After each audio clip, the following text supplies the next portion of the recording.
Les doy la bienvenida a la última reunión del año académico de Praxis. Es un grupo de estudio de estudiantes de posgrado dirigido por mi compañera Juan Aurelio y yo, Joe Wager. Yo soy un estudiante del doctorado en Iberian and Latin American Cultures aquí en la Universidad de Stanford. Y mi compañero Juan Aurelio es un doctorando en la Pompeu Fabra en el doctorado de Humanidades. Un poco sobre el grupo, lo que hemos hecho es intentado indagar en las tensiones entre la investigación académica y el activismo, ¿no? Y el trabajo político, lo que pasa fuera de las aulas. Hemos empezado el año con una discusión en torno al pasado de realmente una matanza minera en Pachuca en 1920 con el autor mexicano Yuri Herrera. Es una obra de no ficción que sería, pues, se puede pensar de muchas formas, pero sale de su trabajo de investigación doctoral y ahora está trabajando directamente con comunidades en Pachuca para realmente intentar respaldar el trabajo de memoria histórica ahí en el Estado mexicano. Luego tuvimos una presentación del trabajo de antropología marítima y la ontología Wayuu de Wheeler Guerra Corvelo, que fue una discusión que nos metió de manera profunda en la forma de ver el mundo desde la comunidad Wayuu y desde sus interlocutores, desde su trabajo con el gobierno y también como palabrero Wayuu, Guerra mismo. Y luego tuvimos un conversatorio con Joana Herrera y Cristina Lyons en torno a los marcos territoriales y cómo eso influye en el concepto de derecho y el conflicto colombiano, ¿no? Sobre todo en esta época de transición, que yo creo que podríamos volver a tener esa misma discusión a la estela del paro nacional que se desató en mayo de este año y que sigue. Y hoy tenemos el gran gusto de tener otro debate o conversatorio, más bien, entre Madis Azarmandi y Erika Lucía Escutia Sánchez. Madis Azarmandi es profesora de la Universidad de Canterbury. Y hay que señalar que aquí en este grupo tenemos 4 zonas horarias bastante distintas, entonces es maravillas de la época Zoom. Entonces, perdón. Madis es profesora de la Universidad de Canterbury. Investiga en la encrucijada de estudios de Peace and Conflict, Critical Race y Whiteness. Tiene un interés particular en cuestiones de justicia social y antirracismo. También estudia epistemologías de la ignorancia y cómo se reproducen dentro de movimientos de justicia social. Su trabajo se nutre de la interseccionalidad, la Critical Race Theory, así como la teoría decolonial. Además de su trabajo sobre antirracismo, escribe sobre la política de la memorialización con énfasis en monumentos coloniales y las violencias que reproducen. Erika Lucía Escutia Sánchez es licenciada en Historia del Arte y maestra en Estudios de Arte por la Universidad Iberoamericana en la Ciudad de México. Se desempeñó 3 años como profesora de asignatura en el Departamento de Arte en la Universidad Iberoamericana. Ha colaborado en trabajos de investigación, comunicación y curaduría para diversos museos y centros de investigación pertenecientes al Instituto Nacional de Antropología e Historia y el Instituto Nacional de Bellas Artes en México. Actualmente se encuentra en el último año del doctorado en Humanidades por la Pompeu Fabra en Barcelona, donde estudia la recepción de objetos americanos entre los monarcas y pontífices europeos a lo largo del siglo XVI. Sus intereses abarcan diversos aspectos vinculados a la cultura material, la historia social del arte, la educación visual, crítica y los estudios latinoamericanos. Muchas gracias.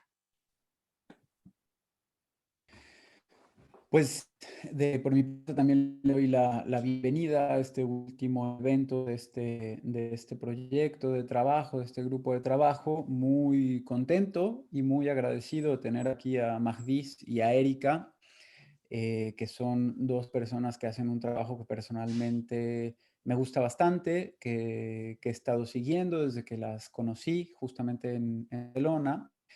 Y me parece que hoy hemos intentado con Joe formular un seminario en el cual se discutan temas que son muy interesantes porque engarzan de manera bastante atractiva un problema presente con una revisión histórica, ¿no? Es decir, hay una presencialidad de un problema del pasado de una manera bastante álgida incluso o tensa porque deviene un problema político que está en boca de muchas personas, en la ciudad en la cual yo ahora estoy, pero en la cual han trabajado tanto Erika como Magdis durante mucho tiempo, que es la ciudad de Barcelona. Entonces, elegimos un tema que tiene que ver con materialidad, que tiene que ver con coleccionismo, que tiene que ver con imperialismo, que tiene que ver con colonialismo y que tiene que ver, a fin de cuentas, con un problema de racismo igualmente. Sabemos que son muchos tópicos y sabemos que son tópicos que apelan a muchísimas cuestiones, como decía, incluso a problemas presentes, no solo en el caso español, catalán, barcelonés, sino en el mundo entero, es una cuestión muy, muy presente. Y en ese sentido, vamos a intentar que no se nos desborde la práctica, pero al mismo tiempo queremos que esta charla sea un semillero de reflexiones futuras para distintas cuestiones, ¿no? Entonces, no quiero tomar más la palabra, más bien me gustaría que tanto Magdis como Erika nos contaran qué es lo que han estado haciendo en torno a estas cuestiones, porque cada una lo ha abordado de manera distinta, cada una lo ha abordado desde digamos, caras distintas del problema, pero creemos, y así lo hemos ido trabajando, se encuentran en un punto de manera muy interesante. Entonces, me gustaría antes pedirles que nos contaran de qué se trata su trabajo en torno a estas cuestiones y agradecerles, por supuesto, que hayan aceptado nuestra invitación. ¿Comienzo? Ok. Bueno, mi trabajo en realidad surge del cuestionamiento sobre una retórica ya muy estudiada sobre la apropiación, el expolio, el saqueo, los obsequios también, de las poblaciones indígenas a los conquistadores en el proceso de violencia militar de conquista, ¿no? Hay una retórica, sobre todo en México, ya que la mayoría de los objetos afamados son vinculados al personaje de Moctezuma, que es un personaje ya muy trabajado tanto en la historiografía mexicana como en España. Mi pregunta sobre todo era una pregunta, si se quiere, muy simple o muy ingenua, que era, bueno, ya que todos estos objetos habían sido saqueados, tomados, llevados a Europa, obsequiados a los reyes y pontífices, ¿qué se hacía con ellos? ¿No? Esta pregunta, digamos, para mí era de suma trascendencia porque yo quería situar el uso y la recontextualización de los objetos, no tanto en la figura del conquistador, sino en propio el aparato de Estado, en los reinos, en los pontificados, qué significaba poseer un objeto americano, que además no era buscado, que para mí esto era uno de los temas más interesantes, ¿no? Que no eran viajes que se enviaban para buscar cosas conocidas, sino que una vez que se supo que era todo un otro continente, se seguían importando. ¿Y qué se hacía con estos objetos? ¿Cómo se leían y cómo era posible que embonaran dentro de una cultura principesca, ¿no? Lo más simple ha sido, digamos, este área de estudio tiene una laguna enorme porque se trabaja sobre todo a partir de las colecciones que se llamaban cámaras de maravillas de finales del siglo XVI, donde eran grandes colecciones muy, muy heterogéneas, tanto de especímenes biológicos como artefactos, que daban cuenta ya de un gran, gran mundo, es decir, ya se había explorado Asia, África, América, y entonces era una especie de mezcla general en estos espacios semipúblicos, podría decirse, públicos para una élite. Mi interés, por tanto, era saber si verdaderamente había habido un uso público de estos objetos previo a las colecciones de las cámaras de maravillas y si había más casos que no fueran solo el mexicano, es decir, si verdaderamente o por qué en todo caso se habría llevado solo lo mexicano y no de otros espacios de América, por qué no se había utilizado o si se había utilizado públicamente, ¿no? A partir de ahí, digamos, mi énfasis ha estado sí en el aspecto de la materialidad, pero sobre todo entender la cultura material no solo como el objeto, sino como todos los procesos de significación, descontextualización, recontextualización que implica hacer uso de un objeto, ¿no? Y en eso está muy involucrado tanto procesos emotivos, de cultura visual, funciones, actos públicos, conmemoraciones, etc. De manera que, digamos, haciendo un resumen, mi interés está sí en el objeto, pero sobre todo en cómo una persona utiliza un objeto y con qué intención lo utiliza, ¿no? Por lo cual aquí, digamos, mi principal propuesta sería discutir cómo se dio cierta legitimación de algunos objetos americanos ya desde el siglo XVI y en Europa y bajo qué contexto se les legitima y cómo esta legitimación arranca otra serie de significados y simbolismos que tenían para los pueblos americanos, desde entonces y hasta ahora, porque son significados legítimos e ilegítimos que se arrastran hasta el presente, ¿no?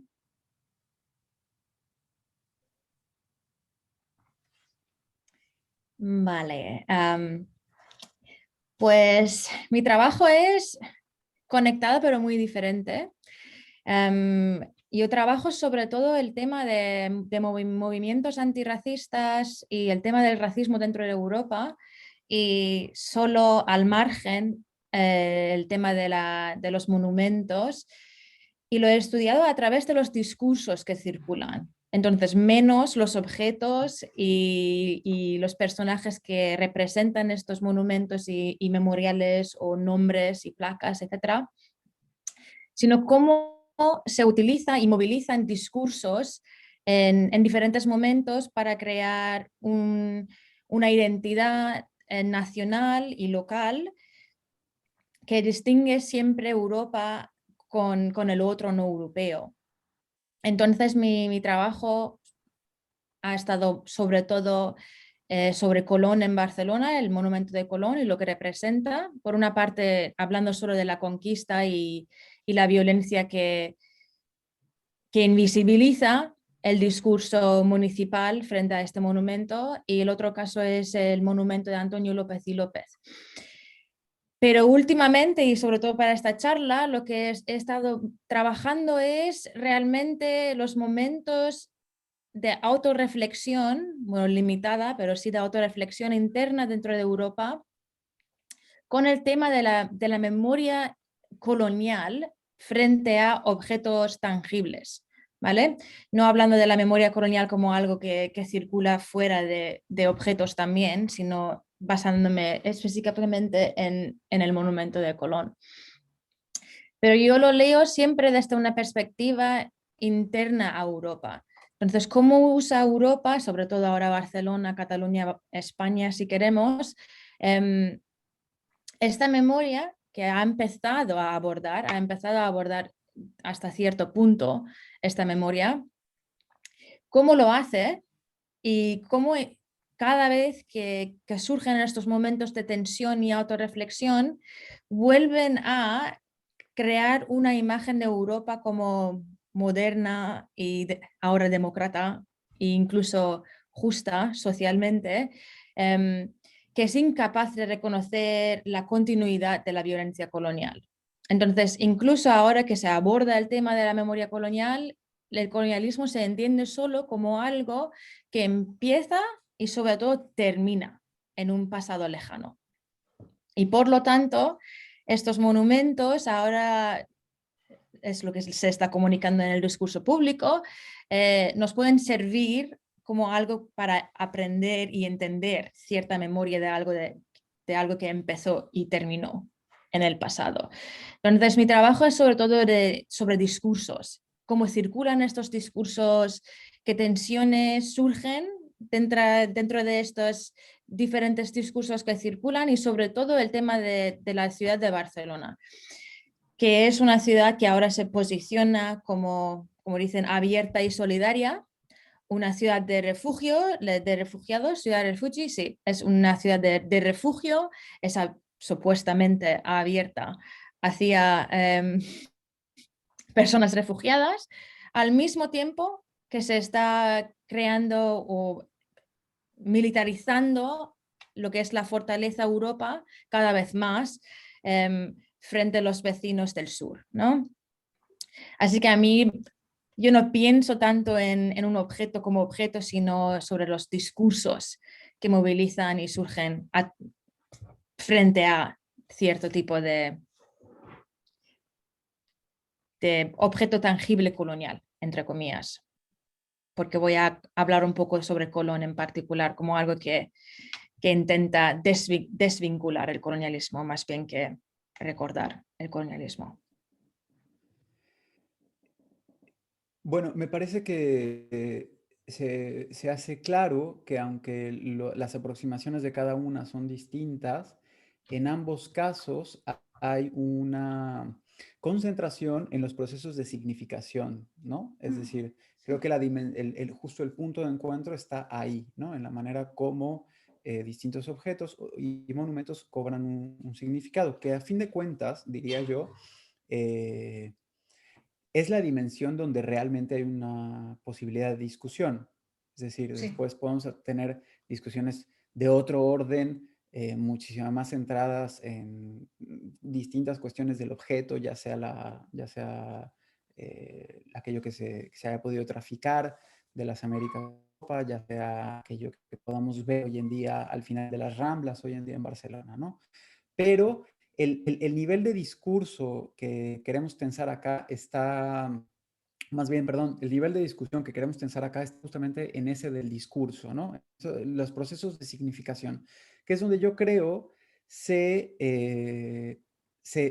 hace evidente la relación siempre tensa, insisto, entre pasado y presente, ¿no? Entre los procesos de rememoración y los procesos de historización que se juegan ahí. Entonces, si te parece bien, Erika, le preguntaría a Magdis, le pediría a Magdis que ahondara en este momento un poco más en la cuestión de estos ejercicios de significación contemporánea en Barcelona en torno al muy polémico monumento a Colón. Vale.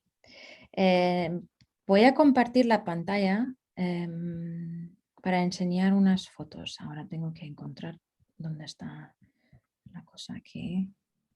Vale.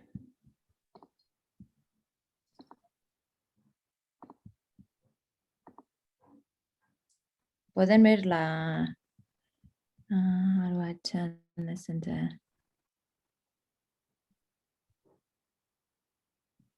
Es que habrá que saber cómo hacer esto en present. Hala. Es que he preparado, vale, estos son, es todo copyleft y así que no hay que preocuparse por las fotos que los puedo usar. A ver. Vale, esto no, aquí. Estos son solo 3 casos de que cómo esta figura de Colón y este monumento, no solo la figura, como este monumento más bien, no me interesa ahora la figura, sino este monumento en particular, aparece en la representación de la ciudad, ¿vale? Aquí hay un póster de las fiestas de la Merced, que son las fiestas de la ciudad, ¿no? Es la fiesta más famosa de la ciudad de Barcelona. Aquí se ve como un tatuaje y en publicidad municipal, ¿vale? De la ciudad, también en las campañas que son anti-basura, que no tirar las cosas en la calle, etcétera, siempre aparece la silueta del monumento, pero también en campañas artísticas, etcétera, ¿vale? Aquí en la foto de la derecha es que no se ve muy bien, pero encima del uno, ahí arriba, está el Colón. Vale, stop sharing. Entonces, a mí siempre me ha interesado por qué en Barcelona existe esta obsesión con este monumento en particular, porque Barcelona se presenta siempre como una ciudad diferente, sobre todo al resto de España.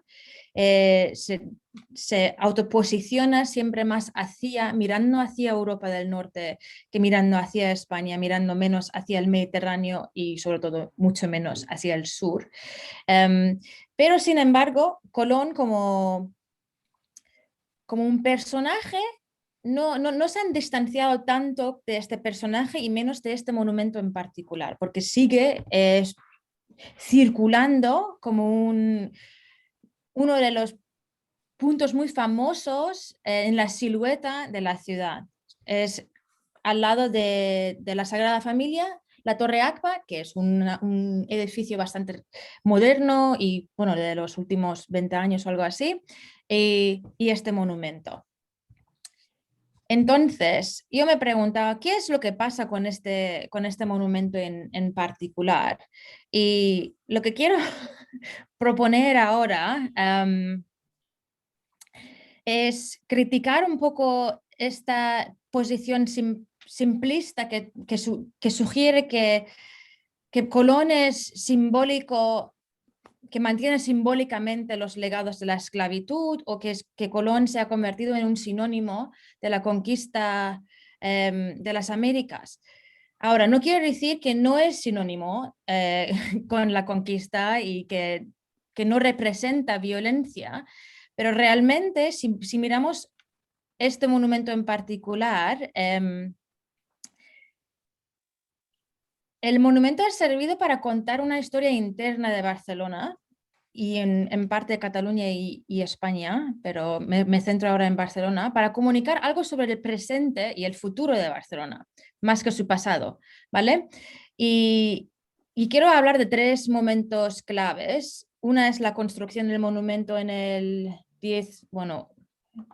finales del siglo XIX. En el año 92 y en los últimos 10 años para presentar cómo se usa Colón para pretender abordar el tema de la memoria colonial, pero en lugar de enfrentar lo que ha pasado y enfrentar la injusticia histórica y del presente, se usa realmente para crear una autoimagen de la ciudad como siempre moderna, mirando hacia el futuro, progresista. Ahora, en el, ¿qué fue? 1880. Sí, es que ahora no tengo los datos de la construcción. Se inaugura en 1888, ¿no? Sí, 88, pero empiezan, bueno, se propone en unos 30 años anteriores, creo, pero sí, por ahí, ¿vale? Y este monumento, en comparación con otros monumentos dentro de España, no, ¿cómo se dice? No está enfocado tanto en el simbolismo religioso de la figura de Colón y del colonialismo, sino más bien en lo que representa como explorador e innovador y alguien que encontró algo, ¿vale? El monumento también habla del encuentro. Y lo que me interesa es este punto de encuentro que surge 500 años más tarde, en el 92, para representar otro giro. ¿Vale? Y estoy ahora, voy a citar de un texto, simbolizando el éxito de los indianos que habiendo acumulado riqueza en Cuba, regresaron a Cataluña para invertir su capital en la industria emergente. El dedo de la estatua de Colón señala simultáneamente al Mediterráneo y al Atlántico. Por lo tanto, para la élite de la época, conmemorar a Colón era afirmar tanto sus ambiciones coloniales como el lugar especial de Cataluña en el proyecto de la grandeza de España.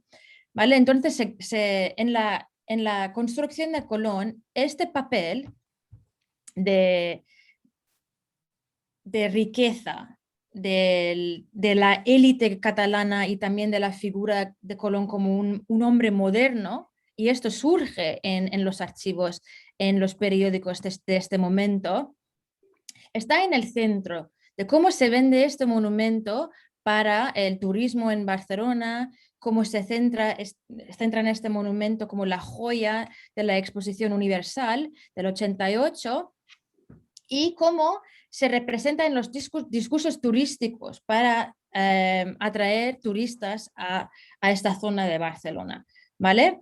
Y vuelve siempre repitiendo este papel de Colón como una persona que encuentra, que crea un puente entre Europa como el mundo viejo y América como el nuevo mundo.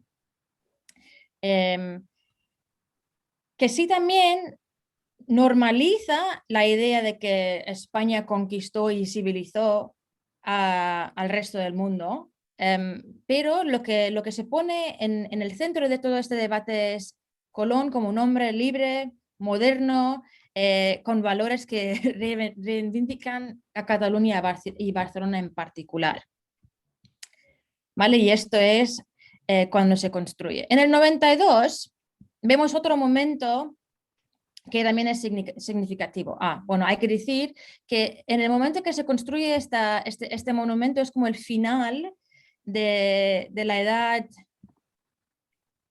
del imperio español como un imperio fuerte, porque pierde sus últimas colonias oficiales y ahí en Cataluña hay otro giro que dice que sí, ahora que España sigue, bueno, está perdiendo sus colonias y con sus colonias este papel como un poder en el mundo, es más importante crear una idea de España, Cataluña, Barcelona en particular, como un centro de modernismo, de desarrollo y sobre todo una zona que mira hacia la Europa del Norte. Esto ya empieza en este momento. ¿Vale? Ahora, saltamos unos 200, unos 100 años y tenemos otro momento de giro hacia el norte, hacia Europa y otro giro que moviliza Colón como algo moderno y progresista. Mi crítica aquí es diciendo que Colón solo simboliza la conquista violenta, es perder de vista cómo se está utilizando este monumento, porque no se utiliza para justificar y glorificar la conquista. Se usa para justificar siempre que Barcelona está haciendo lo correcto, está aprendiendo, está girándose hacia la dirección correcta, democrática, progresista, en cada momento que surge una tensión con este monumento. En el 92 tenemos el quincentenario como dicen en España, del encuentro, y hay un debate muy, muy fuerte dentro de España entre lo que es los aparatos del Estado, el comité de del quincentenario, países latinoamericanos y la Iglesia Católica, ¿vale? Y ahí España acaba de entrar en la Comunidad Europea, se está intentando colocar como un país fuerte dentro de lo que es la Comunidad Europea, salir de la isolación de la época franquista, y se dan cuenta, no personalmente, pero en conversación con los países de América Latina, pero también de la Comunidad Europea, que no se puede conmemorar los 500 años del descubrimiento sin hablar de la violencia del genocidio y la conquista, ¿vale? Y ahí se decide dentro de todos los de la programación enfocarse en lugar de descubrimiento en encuentro entre dos mundos. Ahora, no quiero decir que no se glorifica y romantiza el colonialismo en esta época, pero lo que es bastante claro es que hay una tensión y un conflicto muy grave entre la perspectiva de la Iglesia Católica y el Estado de España, y sobre todo en las ciudades que tienen actividades, ¿vale? Barcelona tiene las Olimpiadas, que está vinculada con este momento, Sevilla, Toledo y Granada, que tienen distintas actividades, ¿vale? Entonces aquí, otra vez, en los documentos que tenemos del comité, sale que España tiene que posicionarse como un puente, ¿vale? Que una España que no tiene un vínculo y un poder con América Latina sería una España más floja dentro de la Unión Europea, ¿vale? Entonces aquí hay que reconocer también que eso no es una respuesta directa a la influencia que tiene Estados Unidos en América Latina en este momento, ¿vale? Y entonces se presenta, bueno, se invita a España de corregir curso en cómo se conmemora los 500 años, ¿vale? Entonces se va de descubrir a las Américas a celebrar el encuentro, dos mundos diferentes, España como un puente.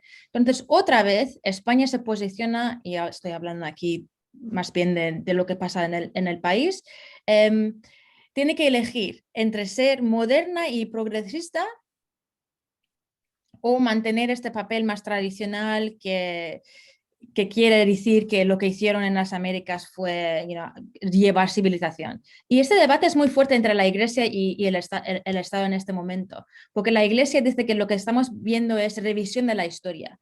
Nos están diciendo que tenemos que tener vergüenza por algo glorioso que hemos hecho. Y hay también, si queréis, tengo aquí algunas citas de la Iglesia que puedo leer, y esta tensión existe.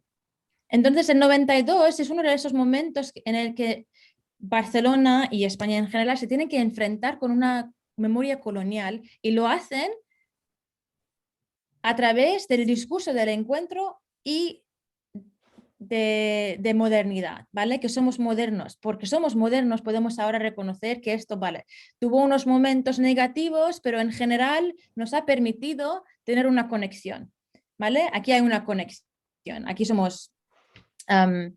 se ve también en otro caso que pasa en el 92 en una ciudad de Cataluña con otra exposición muy racista, y se elimina esta exposición no porque la gente quiera abordar el tema del racismo, sino porque creen que es mala publicidad dentro de lo que es poniendo Barcelona en el mapa de Europa.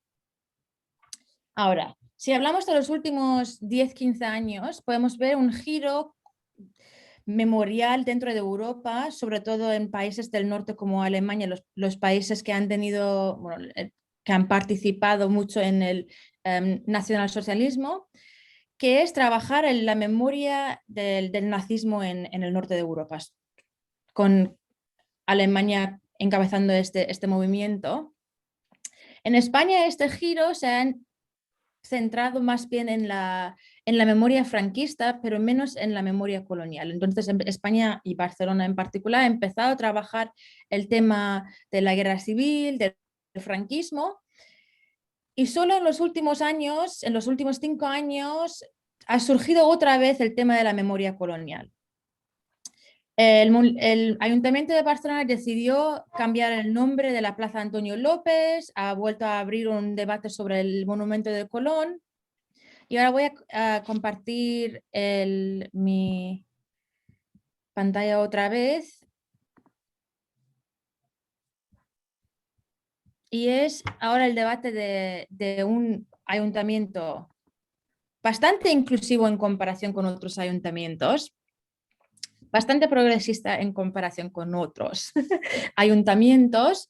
Y Ada Colau ahora creo que ha hablado directamente sobre este monumento en como 10-15 ocasiones con periódicos internacionales, y siempre habla de lo que Colón simboliza para el pasado, ¿vale? Entonces lo que vemos es que nunca en estos momentos de tensión y conflicto y abordar un tema de la historia colonial, el colonialismo nunca se ha entendido como algo que tiene que ver con el presente.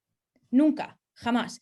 Se aborda como algo que pasó y terminó en el pasado y que nos permite ahora hacer lo correcto, lo democrático, para decir, mira, que lo estamos abordando un poco, pero no vamos a enfrentar realmente la violencia del pasado. Lo que vamos a hacer es, ahí está, nos giramos, ¿qué dice este pasado sobre quiénes somos ahora? ¿vale? Se usa Colón para crear una imagen de los europeos como personas autocríticas, ¿vale? Que sí que saben cómo hacer lo correcto. En este caso, manteniendo este monumento ahí para decir que nos puede ayudar en entender las violencias del pasado. Cuando la crítica de las personas racializadas, de las comunidades migrantes dentro de estos países, la crítica a Colón no es lo que simbolizó en el pasado, sino la violencia que creó el colonialismo sigue perpetuándose en las relaciones de poder entre Europa y países no europeos, pero sobre todo también contra las personas no europeas. Ahora, si tienen o no tienen nacionalidad no tiene nada que ver, ¿vale? Yo hablo de las personas no blancas dentro de Europa, se siguen tratando como no europeos, independientemente de su nacionalidad, ¿vale? Entonces, volvemos. Abordar el tema colonial en España siempre se hace. No vamos a reescribir la historia. Esto surge hace 100 años, durante el 92 y los festivos del quincentenario hasta ahora, ¿vale? 2016, 18 hasta el 2020. ¿Vale? Y lo que se trata en este discurso es siempre lo que simbolizan estos monumentos como en el pasado, ¿vale? Colón representa simbólicamente los legados del colonialismo. Esto es una de las frases. El monumento a López glorifica la trata de personas esclavizadas, ¿vale? Pero no tienen nada que ver con unas estructuras de poder que siguen existiendo. Entonces, la crítica de comunidades racializadas, comunidades migrantes, de académicos como yo, no se entiende, ¿vale? Necesitamos a Colón para recordarnos que el colonialismo es un evento que empieza y termina en el pasado. El colonialismo no es una estructura que vive y respira hoy en día. Y enfrentarlo no es para entender, responder, reparar injusticias pasadas y presentes, sino para posicionar y recrear una autoimagen. Y ahora hablo de toda Europa porque se hace en otros países también, es para autocrear una imagen de los europeos. Vale, voy a terminar leyendo algo porque esto, si no me voy a hablar aquí media hora.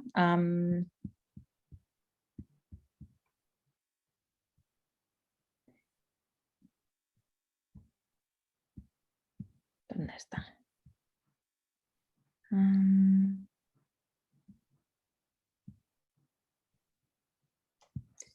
Perdón, tengo que buscarlo porque tengo aquí 8 páginas.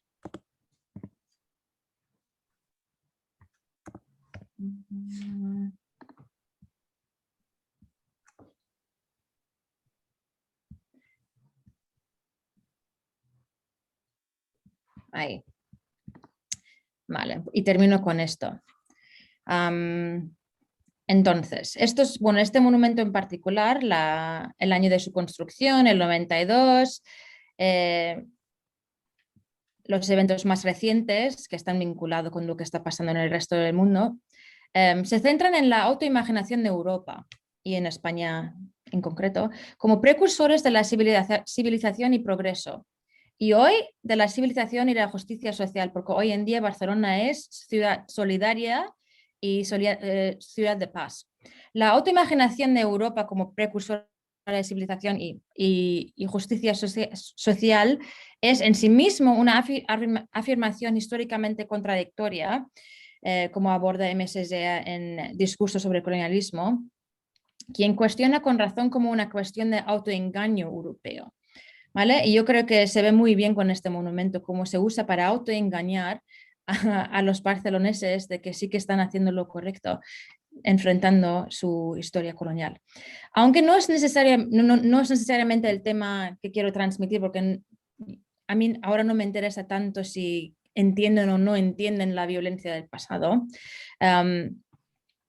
hay que entender cómo se utiliza, ¿no? estos puntos ciegos de su pasado colonial.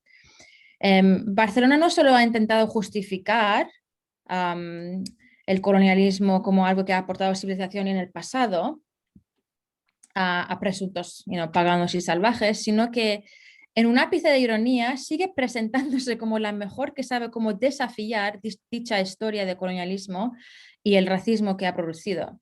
En otras palabras, en el centro de las diversas empresas coloniales europeas, empezando por el esfuerzo de la corona por cristianizar a los que encontró, entre comillas, en el Nuevo Mundo, estaba la precisa que Europa sabía mejor cómo debían civilizar, desarrollar otras sociedades. Del mismo modo, ahora ciudades europeas siguen diciendo ahora a los descendientes de la colonización cuál es la mejor manera de conmemorar, de cómo ser antirracista de forma palpable para Europa, abstrayendo la justicia de las comunidades migrantes y racializadas dentro de la Europa propia. Y se ve muy bien cuando miramos desde la representación de Barcelona como ciudad solidaria y una ciudad de paz frente a su tratamiento de personas, de vendedores ambulantes, ¿vale? Personas sin documentación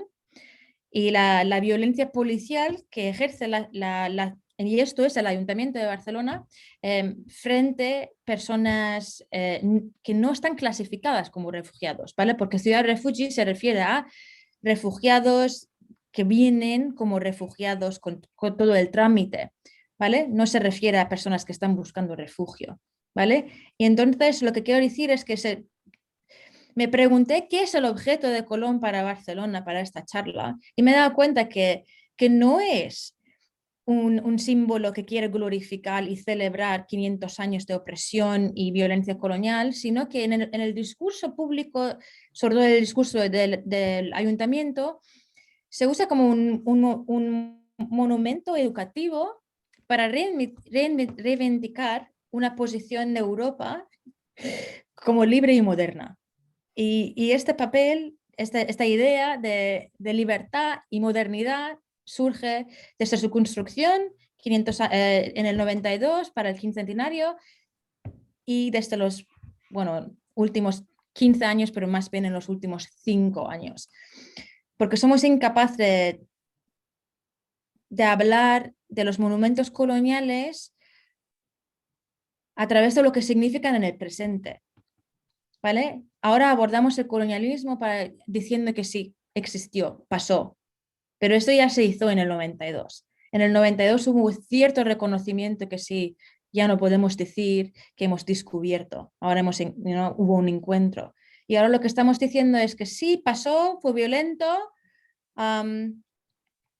pero mira que nosotros europeos sí que sabemos cómo tratar esta violencia, entonces dejamos estos monumentos como una posibilidad de reeducar y autocrear una imagen de nosotros como personas que están siempre moviendo hacia un futuro, ¿vale? Pero no trabajamos y no abordamos y no reparamos el daño que ha hecho el colonialismo. Ahí lo dejo. Ok. Bueno, después de esta intervención, yo quisiera enfatizar que en realidad la figura de Colón nunca ha sido dentro de Europa un motivo para pensar el colonialismo. Sé que suena un poco extraño, pero digamos, si nosotros pensamos desde cuándo fue importante la figura de Colón, aunque parezca una pregunta absurda, no lo fue desde siempre. Es más, no lo fue cuando descubrió América, ¿no? Cuando él hizo el viaje de llamado descubrimiento, porque así se llamó desde el momento que él viajó, era un viaje más de los viajes que además ya hacían los portugueses, que se tenía por una isla pequeña, que se tenía como un viaje relativamente intrascendente, que cobró solo trascendencia a futuro, ¿no? Y esto es muy importante porque si nosotros vemos desde cuándo Colón es importante, lo fue 50 años después de su viaje. Y si nosotros nos ponemos a investigar, por ejemplo, cuándo fue el primer monumento a Colón, por decirlo así, lo fue en la segunda mitad del siglo XVI. A segunda mitad del siglo XVI, particularmente en Italia, empezó a surgir la institución del museo. Museo entendido como el Museo Giovio, que fue de los primeros, que era un museo que pretendía, se llamaba el Museo de los Hombres Ilustres, y lo que pretendía era hacer precisamente una colección de retratos de personajes que eran considerados vanguardistas, que eran considerados un ejemplo del avance del humanismo, y entre ellos estaba Colón. No solo Colón, estaba por ejemplo también Hernán Cortés. Giovio se encargó por ejemplo de solicitar a través de amigos que Hernán Cortés, que todavía para entonces estaba vivo, le enviara piezas prehispánicas para ponerlas en su museo. Y este tipo de museos, que eran más o menos públicos, se repitió en colecciones muy, muy importantes como en los Medici, colecciones regias, colecciones, etcétera, que fueron creando una imagen de Colón como inventor. Y esto es precisamente un tema muy importante. Nosotros, digamos, tenemos que enfatizar que en su época Colón era un inventor. Inventar, bueno, inventor o inventar era una palabra que venía de la tradición latina de la retórica, donde inventar es una parte de la retórica donde se halla un recurso mnemónico, una idea, digamos, que ya estaba y que uno lo que hace es acudir y tomarla, ¿no? Cuando nosotros pensamos que Colón fue considerado un inventor, lo que estamos diciendo es prácticamente que él nunca se vio como un hombre violento. Él siempre fue comparado con los argonautas, por ejemplo, como la apertura de un mundo preparado específicamente por Dios. Es cierto que lo que ha cambiado de aquel discurso al de ahora es la presencia de Dios, ¿no? En el sentido en que en el siglo XVI se consideraba que si Colón pudo descubrir América, o lo que después se llamó América, fue únicamente porque Dios lo quiso así y porque Dios lo tenía preparado para los cristianos en compensación a las almas perdidas por el Islam, ¿no? Era a los ojos de en este entonces una nación, una manera en que Dios afirmaba que estaba de su lado, ¿no? Y que pese a que habían perdido muchas almas que salvar en la guerra contra el Islam, estaban ganando todo un territorio extenso que ellos no contaban solo por territorio, sino por número de almas, que era muy importante en esa época, ¿no? De manera que en sí, si nosotros hacemos un recuento histórico de cuando Colón ha sido visto dentro de Europa como un ejecutor violento, casi nunca lo ha sido. Y no lo ha sido porque precisamente se está mirando desde adentro, ¿no?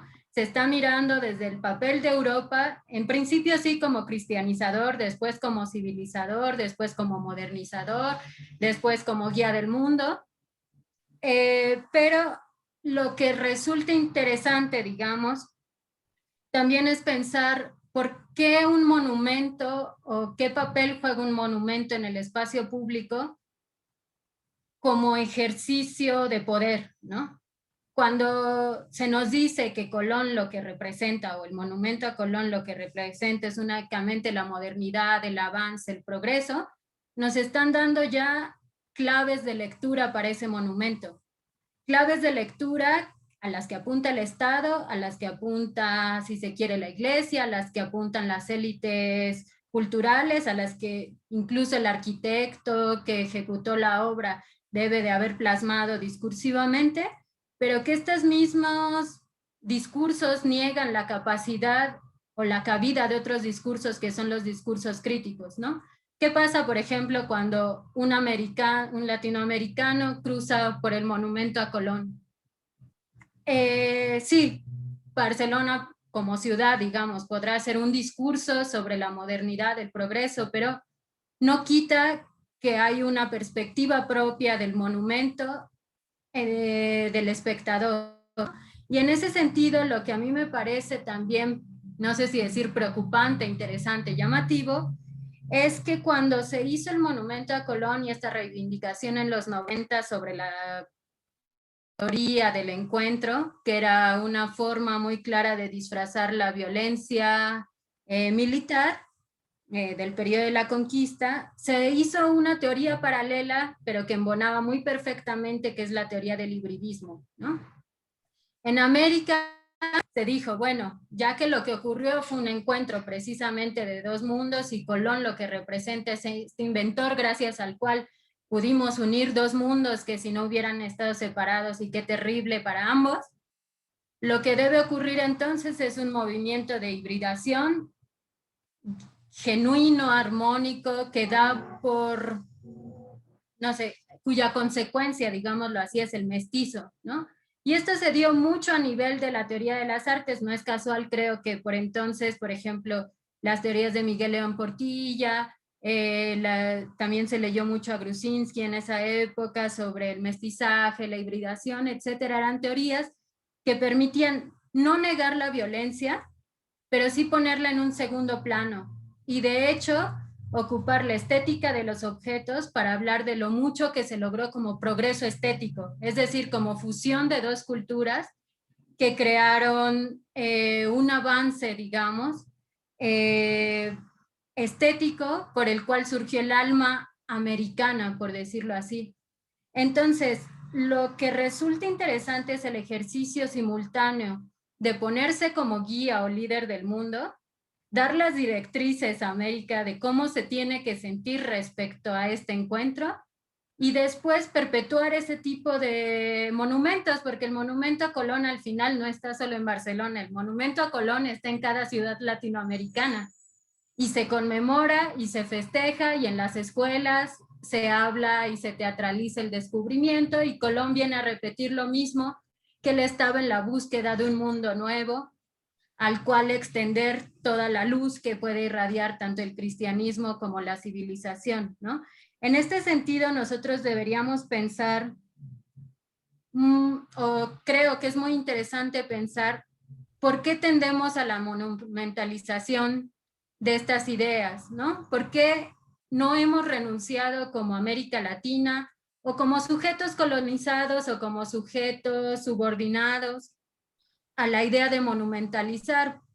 Piénsese, por ejemplo, en muchos muchos movimientos sociales que construyen un monumento, llámese antimonumento, monumento, etcétera, pero que necesitan recurrir a la misma estrategia y a la misma estructura de monumentalización a la que recurren pues los opresores, por decir así en general, y que tiene raíces muy, muy hondas en la historia occidental, desde los triunfos romanos, si se quiere, las celebraciones que se hicieron dentro del siglo XVI, XVII en Europa, conmemorando exactamente los triunfos militares sobre América, porque también los hubo, y esto también creo que es un punto importante, que creo yo que otra diferencia muy importante de sentido de los monumentos es la pérdida del sentido festivo del monumento, ¿no?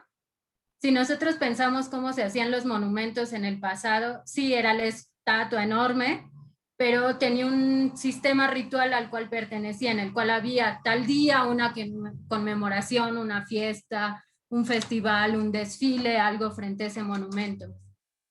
Actualmente, este aspecto, si se quiere más ritual, ha ido en descenso, pero creo que el monumento a Colón, y también es importante señalarlo, ha funcionado en este sistema, no sé si decirlo ritual, no solo dentro de la exposición internacional o de los Juegos Olímpicos de Barcelona, sino sirve como ejercicio de conmemoración y de reiteración de un cierto tipo de memoria asociado al triunfalismo, ¿no?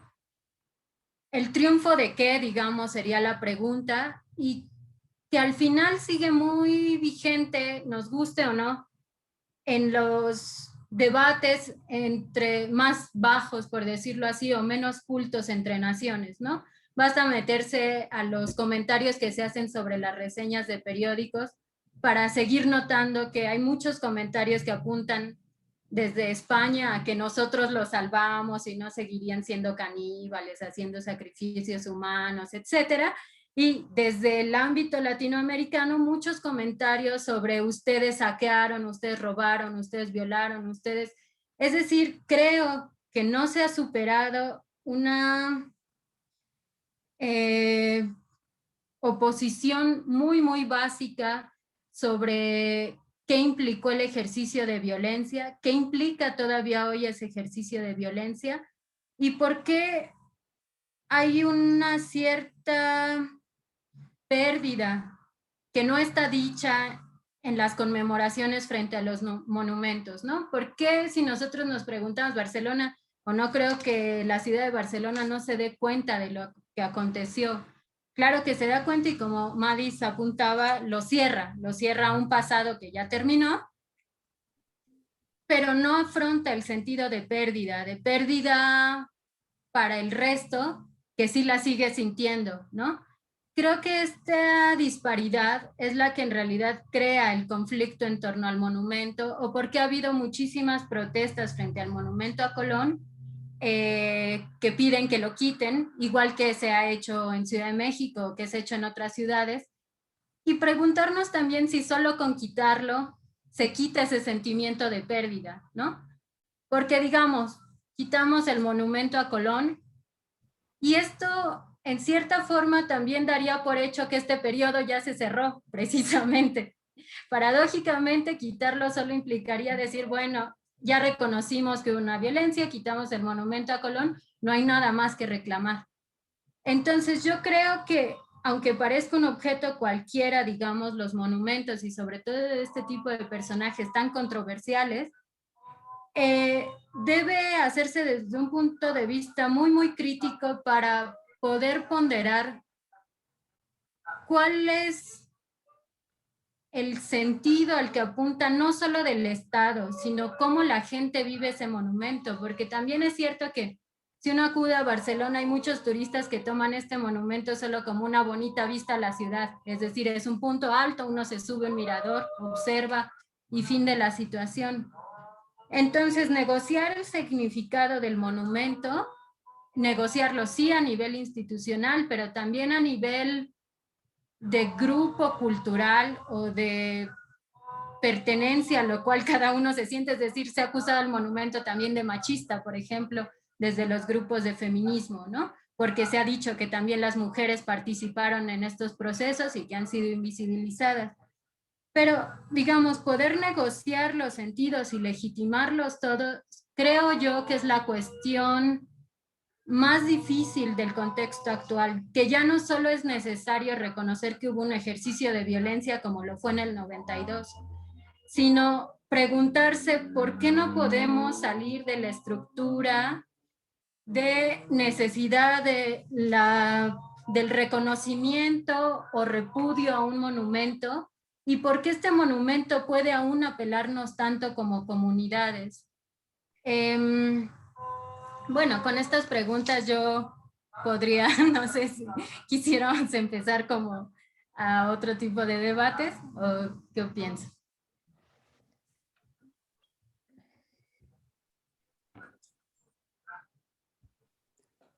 Joe, no sé si quieras preguntar o seguimos con... Sí, pues fascinante, ¿no? O sea, hay tanto por seguir empacando y hablando, y esta idea de colonialismo como evento. Yo creo que podemos volver a ese momento, pero para seguir un poco esta relación que ustedes dos han señalado entre lo material y lo discursivo. Erika, tú has escrito algo como el oro vino primero y luego su sentido, ¿no? Pues yo creo que ese es un punto interesante para intentar pensar la forma en que la materialidad pues juega un papel en la legitimación de esta violencia naturalizada que es la colonialidad, ¿no? Como dice Maldonado Torres, es un estado de guerra constante en la vida cotidiana. Y eso es la colonialidad. O sea, no, es un evento no pasado, pero es colonialismo. Es un evento, perdón. Tenemos la colonialidad que sigue. Pues no sé si quieran agregar un poco sobre esta relación entre lo material y lo discursivo desde el pasado hasta el presente.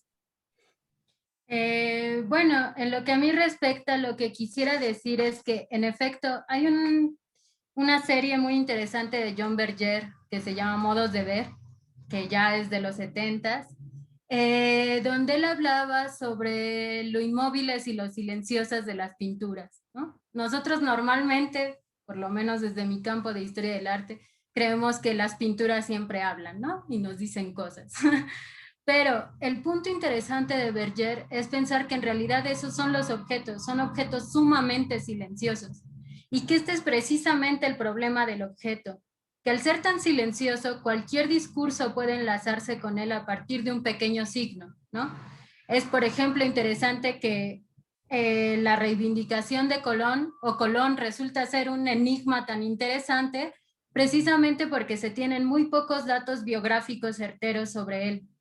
Ya desde el siglo XVI se discutía, por ejemplo, la nacionalidad de Colón, que es una cosa que se sigue disputando actualmente, incluida Cataluña, que lo reivindica como catalán, incluido Portugal, que lo reivindica como portugués, Italia, que lo reivindica como italiano, etc. Y estos silencios, para mí, son los espacios o las grietas donde caben los discursos que van mutando. Es decir, sí, hay un objeto que tiene ciertos signos, por ejemplo, en este caso del monumento a Colón sería importante la altura, la hechura en piedra porque perdura, que señala hacia un rumbo, la mirada altiva, etc. Pero estos signos se van tomando bajo diferentes giros discursivos según la conveniencia de aquel que lo lee, ¿no? Y entonces resulta interesante que un objeto, así como es de silencioso, pueda ser legitimado una y otra vez y al mismo tiempo con esta nueva legitimación borrar el discurso previo, ¿no? Es decir, por ejemplo, cuando Colón pasó a ser el Mesías cristiano, que fue en el siglo XVI, a pasar a ser el Mesías navegante, que fue en el XIX, lo único que hubo que hacer es extraerlo de un cierto sistema de ideas que ya no dominaban por entonces entre las élites e insertarlo en uno nuevo. Y entonces los objetos se vuelven sumamente vitales, aun si fueron elaborados hace siglos, milenios, etcétera, precisamente porque con estos silencios nos permiten poder, si se quiere, imponer, manipular lo que queremos que el objeto diga en un rango muy, muy amplio y muy flexible, ¿no? Por eso para mí en los estudios, digamos, que estaba haciendo, me resultaba lo más atractivo, lo más interesante, ver a cuál es esa nueva red de significación a la que se incluye y por qué. Digamos, nosotros tendríamos que preguntarnos, ¿por qué Colón en este momento lo que representa es un pensamiento progresista? Es decir, sí, fue un navegante, si queremos llamarlo descubridor, inventor, etcétera, pero ¿por qué son estos signos los que se leen en Colón y se callan otros?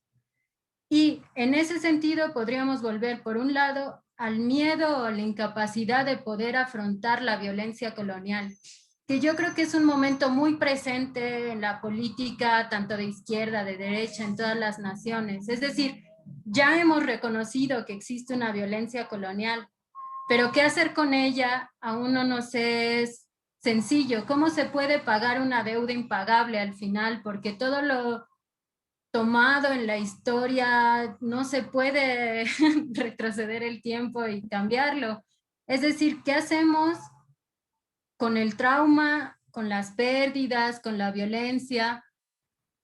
Creo que no son temas sencillos de abordar ni dentro de la academia, ni en el nivel más menos letrado, ni a nivel político, etcétera, y que entonces lo que se ha hecho es hacer caso omiso a esos signos, ¿no? A los signos que solo quedan como si fueran un ruido de fondo y que resultaran muy, muy poco relevantes para el objeto. Creo yo que por tanto la tarea, digamos, desde un ejercicio crítico, es que ese ejercicio de violencia no se vea como un ruido de fondo, sino que se vea como parte fundacional del objeto y que se recuperen las múltiples narrativas que ha tenido para demostrar que toda lectura del objeto es contingente e histórica. Creo que esto también es muy importante porque si nosotros lo tuviéramos más presente, digamos, aún si nos dijeran este objeto significa tal cosa, nosotros comprenderíamos que solo significa tal cosa dentro de ciertos contextos y ciertas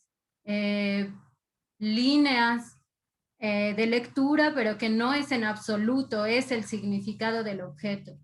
Creo que el problema fundamental de este o sea, de la no salida del problema de la materialidad, es que a veces enfatizamos demasiado en que hay un sentido del objeto, ¿no? A veces decimos, no, pues este objeto se produjo con tal sentido, entonces este es el sentido genuino del objeto. Pero nosotros, para afrontar los problemas de la colonialidad, creo que deberíamos pensarlo precisamente como un objeto que pervive, y que si pervive es por el deseo de alguien, y que ese deseo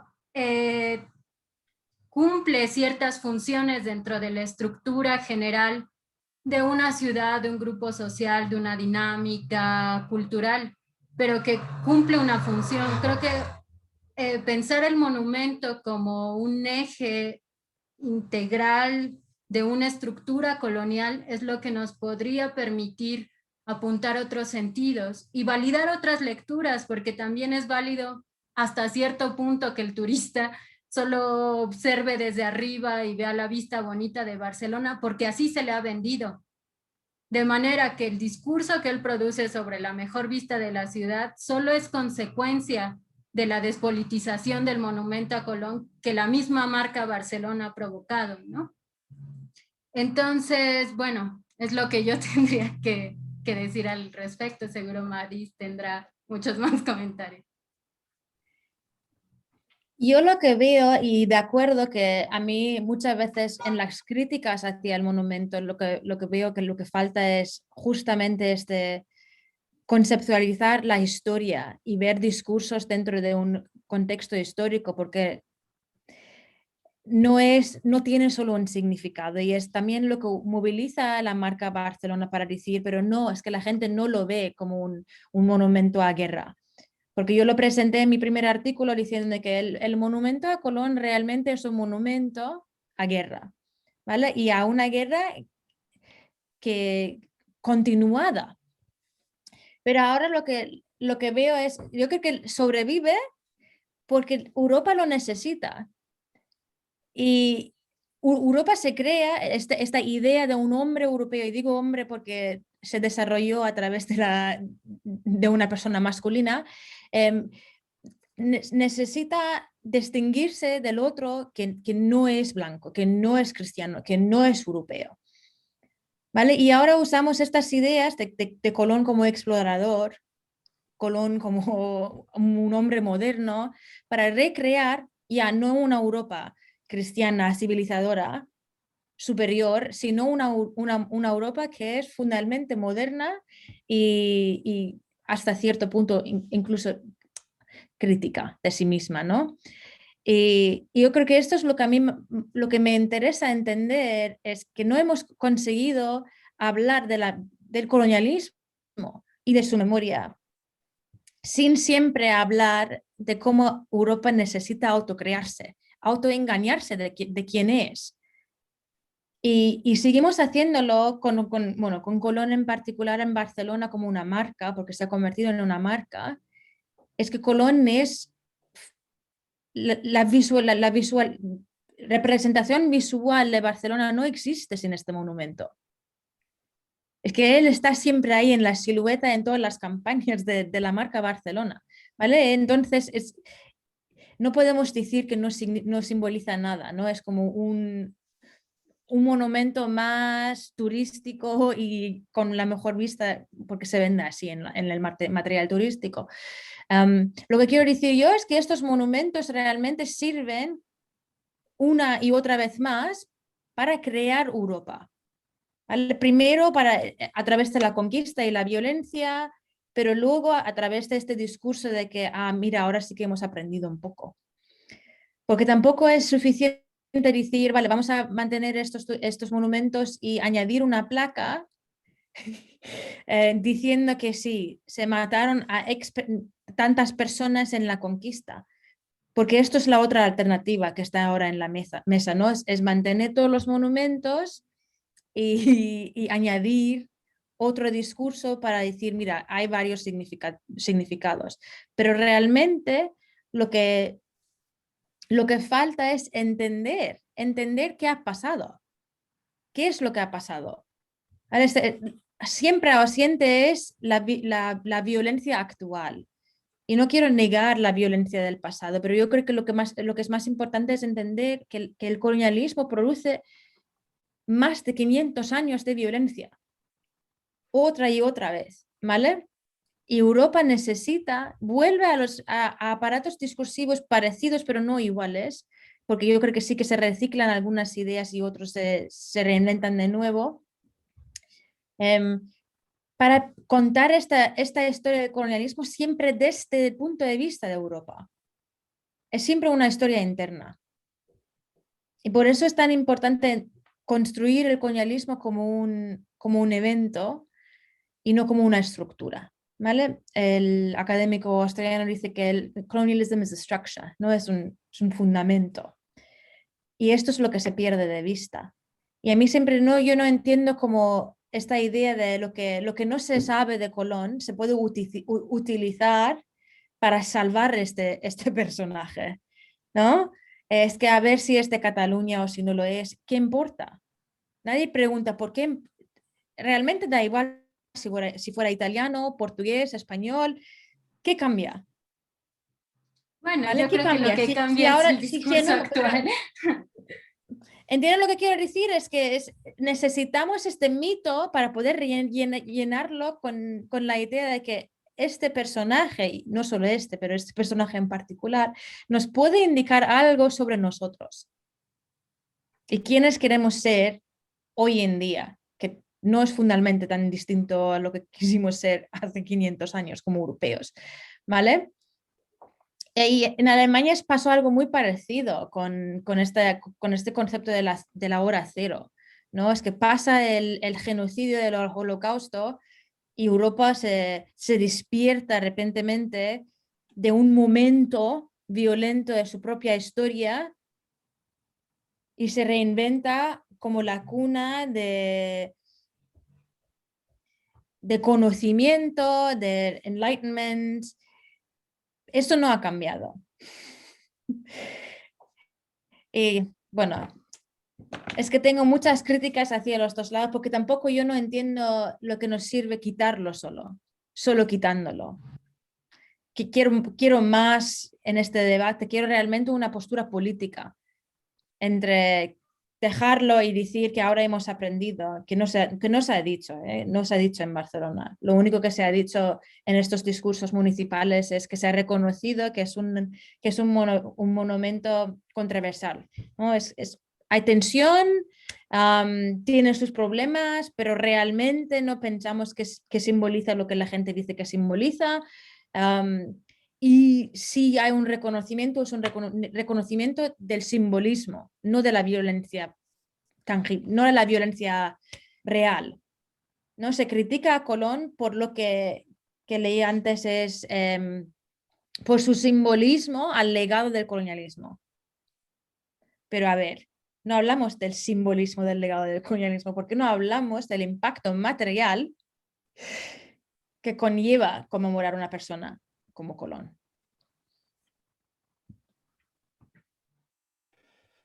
Creo que hay una cosa que más o menos está quedando clara que tiene que ver, insisto, regreso a estos procesos de significación en torno a distintas esferas. Y la discusión que me parece hace tenso este tema, que hace álgido este tema al día de hoy, no tiene tanto que ver con una revisión histórica puntual de la biografía de Colón ni de sus hazañas ni de sus travesías, ¿no? Sino los distintos procesos de significación que su figura ha tenido a lo largo del tiempo, que me parece, Erika lo apuntaba bien en el sentido de por qué perdura esta figura, porque hay intereses que la hacen perdurar por detrás. Y entonces, en realidad, la pregunta que se vuelve necesaria es una pregunta por esos intereses, ¿no? Exacto. Es decir, por los procesos de significación, que es hoy en día lo que estamos discutiendo. Plantea Magdiz que a ella no le convence ninguna de las dos posturas si tirarlo o no tirarlo, ¿no? Porque encuentra que en ambos casos hay problemas, pues, hay discusiones. La figura de Colón, en efecto, ha ha despertado mucha controversia, como ya decíamos, ¿no? Para distintos lados y para distintas posiciones. Está, por ejemplo, esta exposición que se hizo en el 2019 en el Museo de Arte Contemporáneo de Barcelona, en el MACBA, que se llamó Territorios Indefinidos, Perspectivas sobre el legado colonial, que causó mucho revuelo porque estaba ahí perfilada la figura justo de que Colón había sido en realidad catalán, que tiene toda otra línea de discusión en el sentido de por qué hay un grupo que se asume historiador, el círculo, me parece que es el Círculo de Historia Catalán o el Círculo Catalán de Historia que se llama, que defiende, que recupera la versión de un filólogo y que en tanto, y que defendía que Colón era en realidad catalán, ¿no? Y entonces, ¿por qué una figura así va a aparecer en un museo como el MACBA? Esto es un escándalo, porque hay otros historiadores que dicen esa versión es insostenible, ¿no? ¿De qué manera esa versión fomenta un enaltecimiento de la historia catalana ante la figura de la historia española? ¿De qué manera esta idea de que Colón era catalán posiciona a Cataluña dentro de un entorno europeo más complejo? Es decir, a fin de cuentas, entre todas estas tensiones, lo que estamos viendo es un problema político contemporáneo. De hecho, en esta exposición había una artista peruana, Daniela Ortiz, que ha aparecido en distintos debates públicos criticando estas figuras coloniales dentro de Barcelona, que expuso en España en general en distintos ámbitos. Terminó teniéndose que ir de Barcelona por amenazas de muerte, por las distintas manifestaciones anticoloniales y antisistémicas en términos reales que hizo aquí. Y que, bueno, se ha quejado de distintas maneras. Y, por ejemplo, a mí me tocó ver cómo respondían a las críticas de Daniela Ortiz, porque ella decía, yo no tengo por qué integrarme en el proceso de integración de lo catalán, de aprender el catalán, de meterse. Y lo que me decía un compañero catalán era, ¿cómo crees que yo me siento cuando en castellano ella me dice, yo no tengo que integrarme? ¿No? Que está ahí la otra tensión con España, ¿no? En la cual, curiosamente, los latinoamericanos quedamos en un punto muy extraño, ¿no? Porque no tenemos problemas con el idioma español. O sea, siento yo que en términos generales no tenemos una asociación entre sujetos colonizados y español como hoy en día se tiene en Cataluña, ¿no? Aunque bueno, eso por supuesto es mi posición de blanco en ciudades grandes, ¿no? No tengo idea dentro de mi propio país si haya otras comunidades que sí la asocien con un proceso de colonialismo muchísimo más grande, ¿no? Ahí me asumo plenamente ignorante en ese sentido, pero sin duda aquí se vuelve un problema muy grande. Entonces, creo que dentro de esta discusión, que está muy claro que son procesos de significación, lo que termina siendo es una pregunta de ¿qué es lo que está detrás realmente? Es decir, a fin de cuentas, en lo que he leído, por ejemplo, de MacDiss y en lo que me parece está comentando ahora Erika, lo que está detrás en la discusión en torno a Colón es un proceso, eh, es una crítica, por un lado, a ejercicios de violencia que tienen atravesada el problema de lo racial, el problema de lo exógeno a Europa, el problema de lo migrante, el problema de lo no blanco, el problema de lo no occidental, ¿no? Ahí está el problema, que creo, no sé, Joe, aquí nos podría dar más luz al respecto, pero de alguna manera es el tema de tumbar las estatuas hoy en día en Estados Unidos, ¿no? Pasa también por ahí. Y por otro lado, que esto también ha sido público en la manifestación de distintos catalanes, es esta estatua ha estado ahí desde que yo nací y representa una figura de mi ciudad y no me despierta conflicto colonial, ¿no? Porque no lo asocio con estos procesos violentos del pasado colonial, sino que lo asocio con mi ciudad, ¿no? Sin embargo, lo que se vuelve interesante justo es lo que tú has planteado tanto, Magdis, en términos de contradicciones discursivas, que ahora lo manifestabas con el caso alemán. Y este es el punto que quería preguntarles. ¿De qué manera estos procesos de significación conllevan contradicciones que al final del día no atienden el problema de base, el problema real, el problema de lo que realmente se está discutiendo por detrás? Yo no quiero justificar el monumento para nada, lo que critico, a ver si lo quieren tumbar, que lo tumben. Lo que no quiero es quitarlo y no entender por qué se ha quitado. Y yo creo que es una oportunidad de hacer cambios políticos. Y yo, ante todo, prefiero un cambio por ejemplo, a las políticas migratorias de España antes de quitar este monumento. Prefería empezar en otro punto, pero si podemos hacerlo a la vez, bien también. El caso de la exposición me pareció muy interesante. Primero porque creo que por parte del artista, pero también sobre todo en la reacción a esta pieza, vemos esta necesidad de tener binarias, dicotomías muy claras, ¿vale? Entre opresor y oprimido y este significado frente a este otro significado. Yo creo que no es así. Yo creo que el poder, como funciona el poder, es de manera productiva y podemos existir en relaciones relativas de opresión y poder. Y, por ejemplo, el caso de Cataluña y no querer integrarse, que eso es un buen caso, que niega esta complejidad de cómo opera el poder. Porque para personas que no vienen de América Latina, que no tienen el español como primer idioma o como un idioma,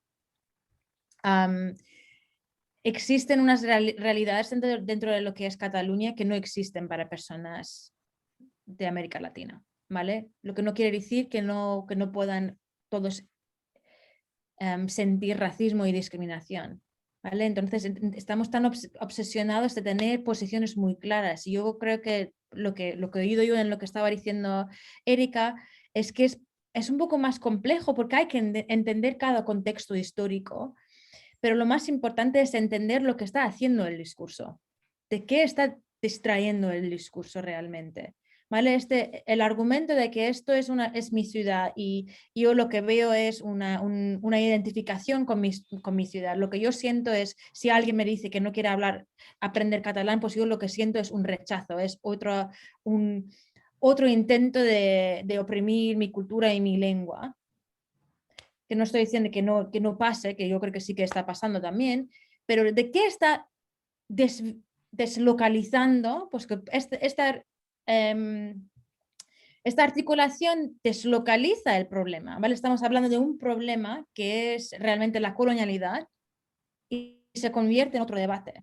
Y yo es donde ahí veo el problema, porque no hemos conseguido hablar de lo que es el problema en real, que es realmente la violencia actual. No quiero decir actual porque no está desvinculada de la violencia del pasado. Y cómo se perpetúa todos los días dentro de lo que es Europa, con intención y sin intención. ¿Y por qué volvemos también personas racializadas a Colón para reivindicar nuestra crítica? También esto es un punto interesante para mí. Porque yo personalmente nunca quise hablar de Colón. No me interesa para nada, en absoluto. No creo que nunca pensé que estaría pasando horas y horas y horas leyendo sobre este hombre. Porque justamente yo pensé que lo que quiero es hablar desde un punto de resistencia y hablar de todo lo que la gente no sabe. Y al final acabé hablando de un hombre que todo el mundo conoce. Y no sé si es reactivo por mi parte, porque ellos quieren reivindicar a Colón y yo quiero justificar que no se puede. No sé si participo en cierto punto de esta política reactiva o si realmente estamos intentando llegar al problema a través de este debate, porque si están dispuestos a tener este debate sobre los monumentos, quizás podemos llegar a través de los monumentos hacia el problema político. No lo sé, la verdad es que ahí veo no tengo una respuesta ahora. Pero lo que sí que veo que esta exposición del 2019, una de las primeras que abordó el tema del colonialismo español, incluyó una obra, que fueran las 2 fotografías de Daniela Ortiz sobre el colonialismo español. Y no era tampoco era algo súper grave, ¿sabes? Que eran dos fotografías del monumento de Colón. No sé. Es que esto hay que criticar también, porque yo fui a esta exposición pensando, allí estamos, vamos a por lo menos tener una conversación incómoda sobre lo que pasó. Pero volvemos a hablar de, mira, aquí estáis y seguís enamorados de esta persona. Y la crítica fue, ¿por qué ella está diciendo que él es catalán, que esto es históricamente correcto e incorrecto? Y se convirtió en un debate con una persona, la artista, en el centro, y las personas criticando a ella por no entender o no haber estudiado suficientemente cierta historia, cuando realmente el problema realmente se ve en las respuestas a Daniela Ortiz. Amenazas de muerte. El discurso público no reflejó esta realidad. Salió en algunos periódicos, pero esto es lo que pasa. Cuando criticas lo que Europa es y lo que Europa hace, la respuesta es amenaza de muerte, si no muerte. Y ahí es cuando en este momento yo decidí, no sé si quiero volver a hablar de Colón, porque el monumento no es el problema. Es esta violencia. Es esta violencia de la que no queremos hablar. Ok. Yo coincido con Madis en que el problema es muy complejo, pero también creo que sí se puede ver claramente ciertas contradicciones, muy particularmente, digamos, acotándolo al problema catalán. Creo que ¿por qué reivindicar a Colón para sí? Tiene ya una tradición más o menos larga de unos 10 años, yo creo, que surge sí precisamente con el problema del independentismo y que no tiene que ver solo con que Colón, perdón, sea catalán, sino con que la primer vuelta de Colón fue a Barcelona. En 1493, cuando regresa Colón, los reyes estaban en Barcelona, el rey católico había sufrido un atentado que para entonces intentó disimular como de un loco, pero se sospechaba que había sido propio un regicidio, un intento de regicidio de Estado. Y entonces citan a Colón para que llegue a Barcelona. Este hecho es muy importante en la identidad actual de la ciudad, por ejemplo, frente al turismo, porque se dice que en el Palacio del Rey fue donde fue recibido Colón por primera vez a su primera vuelta y que hubo una especie de desfile triunfal con los indígenas traídos de Guanajaní y del Caribe, con loros, con oro, etcétera, que se hizo una demostración pública.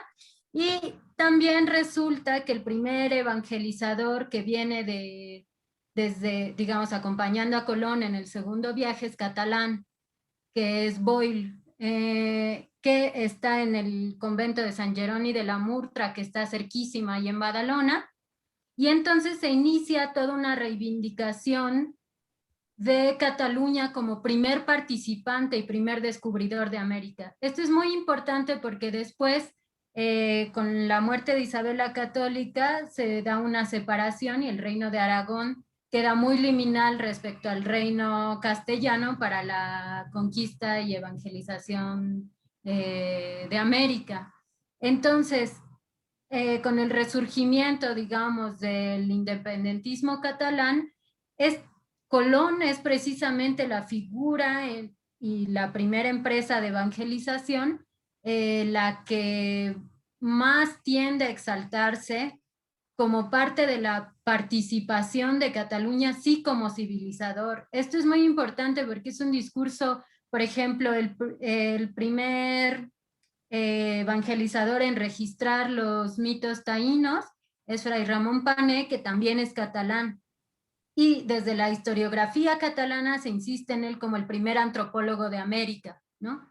Independientemente a que, obviamente, como en el caso mexicano, como en el caso de toda América Latina, las primeras investigaciones por parte de frailes eran para la extirpación de idolatrías, se reivindica esta figura como primer antropólogo. Entonces, sí creo que importa si Colón es catalán, importa en el contexto de la apelación a Cataluña, al derecho que ellos sienten que tenían sobre América y del cual fueron despojados, ¿no? En este sentido resulta contradictorio porque, o es una de estas tantas contradicciones que señala Juan Aurelio, porque por un lado, Cataluña no pretende ser el opresor colonial que fue para ellos Castilla, pero al mismo tiempo sí reclama el despojo que se hizo de ellos sobre lo que ellos consideran un derecho desde la Corona de Aragón a participar en el mercado americano y que después toman a partir de estos llamados indianos, ya más entrado, digamos, ya pasando el siglo XVI. Pero creo que parte de la contradicción está precisamente en, por un lado, sentirse como el oprimido del reino de Cataluña, pero por otro lado estar en imposibilidad de hermanarse con América, porque resulta que ellos parcialmente en el pasado pertenecen a todas estas generaciones que hicieron su riqueza a partir de la explotación o de la esclavización de personas en América. Entonces, creo que es muy difícil, particularmente para la ciudad de Barcelona, poder afrontar a cabalidad la contradicción de ser al mismo tiempo opresor, pero querer presentarse como oprimido. Digamos, cuando hubo todas estas manifestaciones, entonces en el MACBA lo que se está discutiendo no tiene tanto que ver en sí con la historicidad o fidelidad histórica a Colón, sino tiene que ver con la capacidad política para presentar a Cataluña como parte del opresor o como parte del oprimido, ¿no? Y creo que esto mismo juega en América Latina, porque cuando nosotros reivindicamos a Cristóbal Colón el 12 de octubre, hacemos los festejos en las escuelas, etcétera, somos incapaces de saber a qué parte pertenecemos. Si nos estamos representando, identificando con Colón como hombre descubridor, o nos estamos identificando con las etnias que fueron explotadas. Y creo que esto crea un conflicto interno que no está resuelto en la mayoría de las élites coloniales, porque al mismo tiempo también las élites, a veces las familias sí directamente vienen de Europa, pero la mayoría de las veces no es tanto por un linaje sanguíneo, sino por una formación cultural en la cual tú tienes que creer en la razón y el progreso porque estás en la universidad, porque admiras al final escritores europeos, los citas a todos, etcétera, y ser crítico frente a ello requiere una capacidad, en principio, de reconocer las contradicciones y las limitantes del propio sistema en el cual uno vive.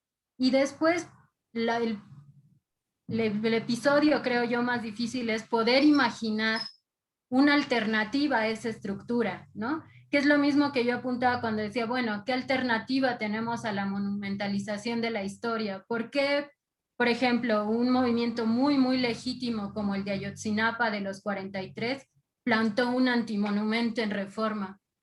Si no habría otra forma de imaginar la remembranza de la historia a través de los objetos, sino a través de la figura del monumento, ¿no? Creo que en sí las contradicciones, o en estas contradicciones estamos inmersos todos. Por un lado, Europa como incapacidad de una autocrítica más profunda y que quede en superficial, pero también América como una incapacidad de imaginar su identidad desde dentro y no desde lo que ya ha venido asumiendo como identidad suya por 500 años dada por Europa, ¿no? A mí me gustaría añadir una contradicción más que también veo ahora en movimientos de izquierda catalanes, que a veces se distancian de España a través de condenar el colonialismo y el imperialismo de la corona, que también es muy interesante. Entonces tenemos los catalanes que no pueden desvincularse de Colón por lo que representa para la identidad de la ciudad, por lo tanto la identidad de las personas, pero también ahora una nueva izquierda antirracista, una izquierda que quiere ser antirracista, que condena esta violencia a través de la distancia entre sí mismo y aquella historia, que también es muy interesante. ¿Vale? Y otra vez que no existen estas dos posiciones muy claras una frente a la otra. Porque yo creo que ahora el ayuntamiento de Colau está más en este campo de una izquierda antirracista, que quiere condenar la violencia del pasado, quiere desvincularse. Eso no tiene nada que ver con nosotros, esto lo hicieron los españoles cuando entendemos toda la historia para que cuenta lo contrario, sobre todo la riqueza material de Cataluña,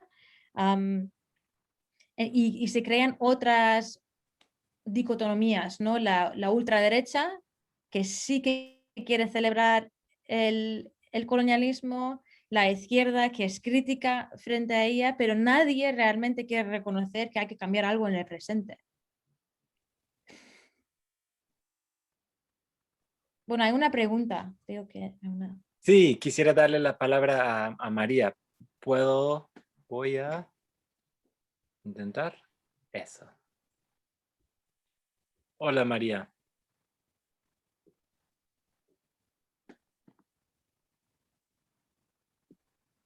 ¿Estás ahí? Creo que está silenciado su micrófono. Si tienes bueno. que creer que lo tienes que abrir tú.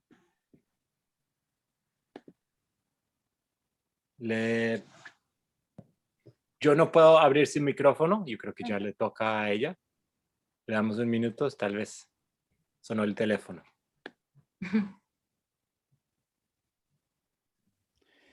Tal vez, bueno, nomás mencionar que Jorge, en lo que María se conecta, mencionar que Jorge Bolaños había preguntado, bueno, comentado, ¿no? Justo lo siguiente. Decía, es interesante que esas ideas de Colón siguen vigentes también en lugares de Latinoamérica. En algunos es hasta parte del currículum de educación secundaria oficial, que de alguna manera es lo que ya comentaba Erika, ¿no?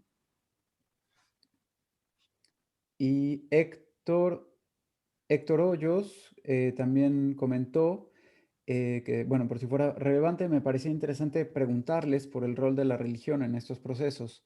¿Es residual por tratarse de una era secular? Colonizar y evangelizar fueron el mismo proyecto. Gracias nuevamente. Es otro bueno. autoengaño pensar que Europa es secular.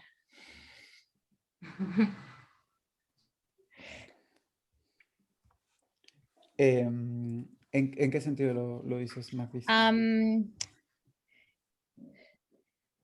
Bueno, primero esto es una respuesta que se refiere mucho a la política actual. No tratamos todas las religiones de la misma manera. El cristianismo es la religión dominante de muchos países europeos y regulizamos y organizamos las poblaciones frente a quienes no son cristianos. Primero, a ver, todos los países, es todo sobre Navidad y todo eso, pero hay limitaciones en el ámbito laboral para, por ejemplo, mujeres que son musulmanas que llevan el velo, etcétera, etcétera, al nivel legal en algunos países europeos. Entonces, yo creo que asumir que existe una Europa secular,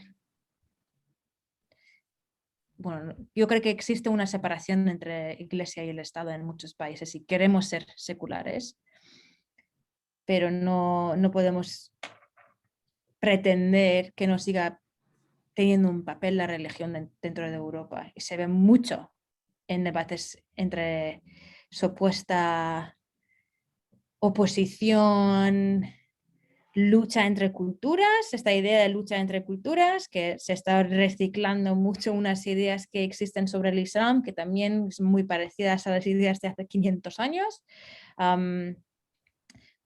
Muy recientemente el último conflicto entre comillas, frente a cómo se habla de del conflicto entre Israel y Palestina, se ve muy bien que Europa tiene una posición religiosa desde donde mira hacia todos los otros sitios y hacia su población interna.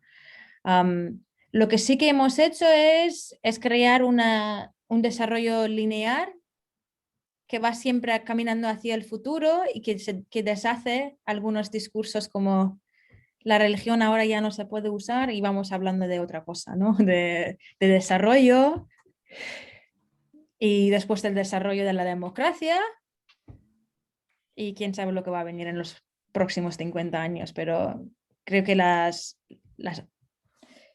base esta idea sigue siendo ahí.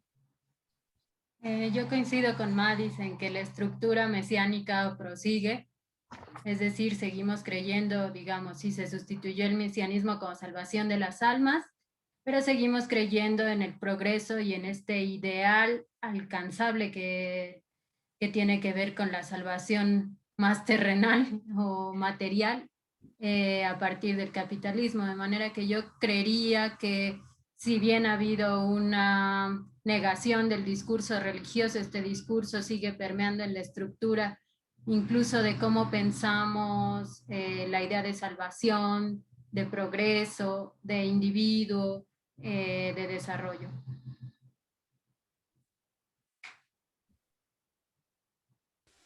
Bueno, pues han sido bastante amables, generosas con su tiempo. Ya hemos pasado, pero ha sido un debate, una conversación.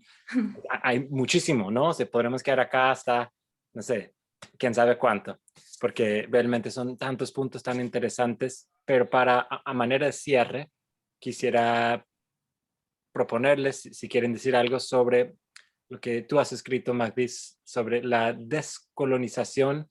No es una metáfora. Entonces, si quieren, a manera de cierre, intentar, no sé, plantear una última cosa, hablar de sus propios procesos para enfrentar este legado, esta violencia en el presente, que no se puede desvincular de la violencia en el pasado y su relación con la memoria pública, los objetos, de muchas cosas, y que ustedes elijan. Qué pena. Bueno, yo lo único que quisiera concluir es que hay que pensar los monumentos también como un ejercicio de poder y de legitimización, y que nuestro trabajo en el sentido de colonizar creo que tiene que ver en afirmar la autodeterminación. La autodeterminación en los momentos que se puede materialidades, es decir, de que las personas puedan instaurar su propia materialidad como legítima más allá de lo que el Estado decida.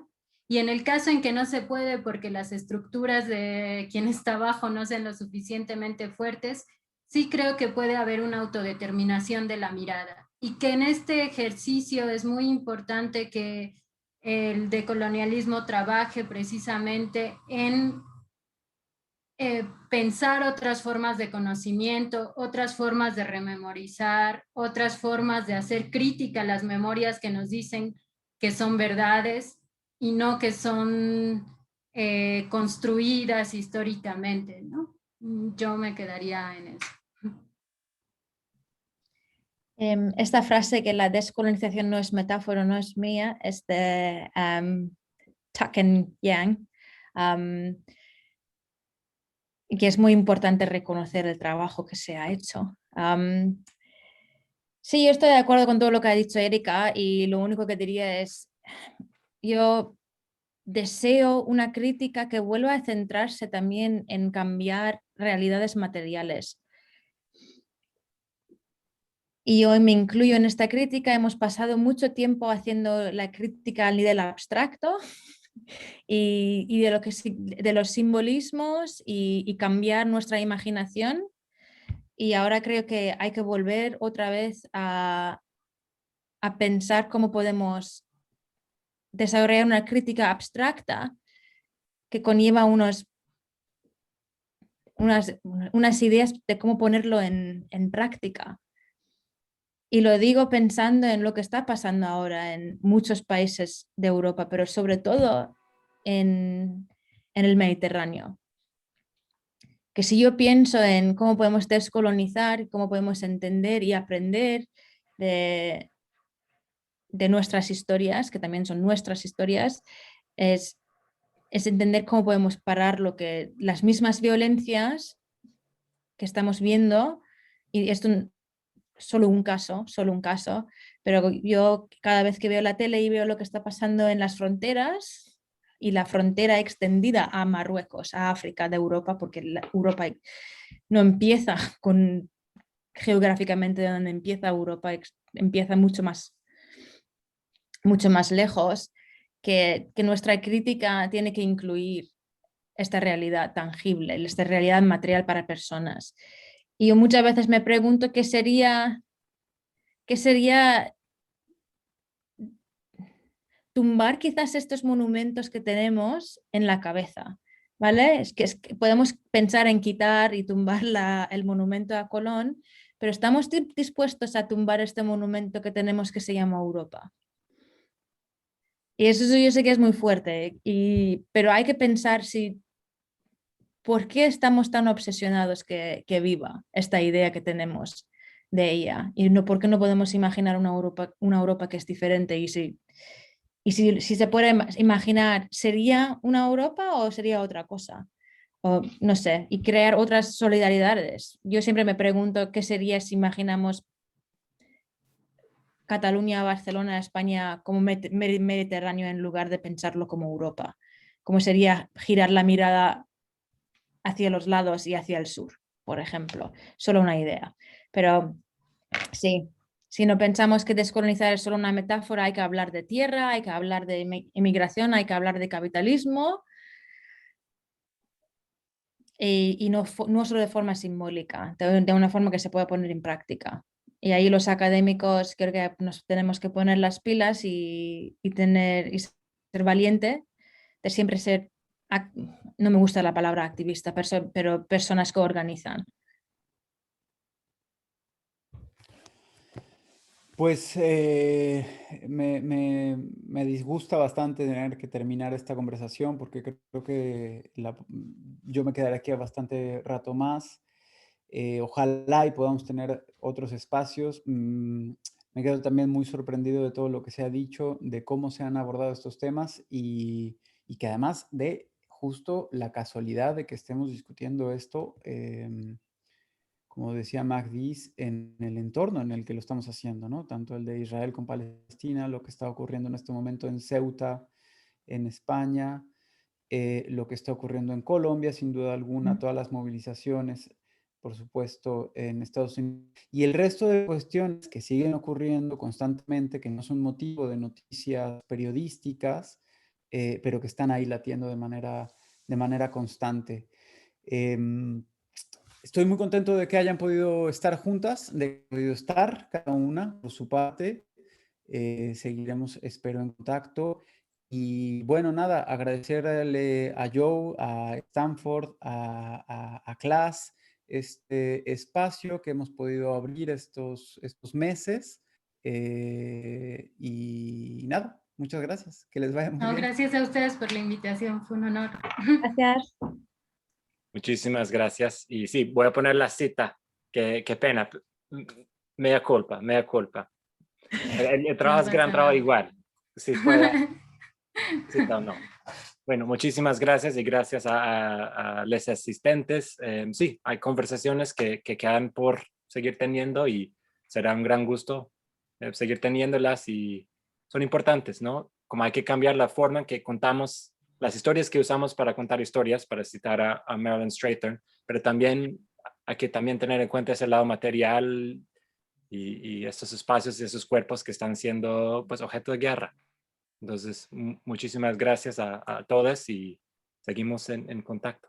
Y gracias a Class. No comparto los eventos siguientes porque ya se acaba el año académico. Entonces. Ok. Hasta luego. Adiós.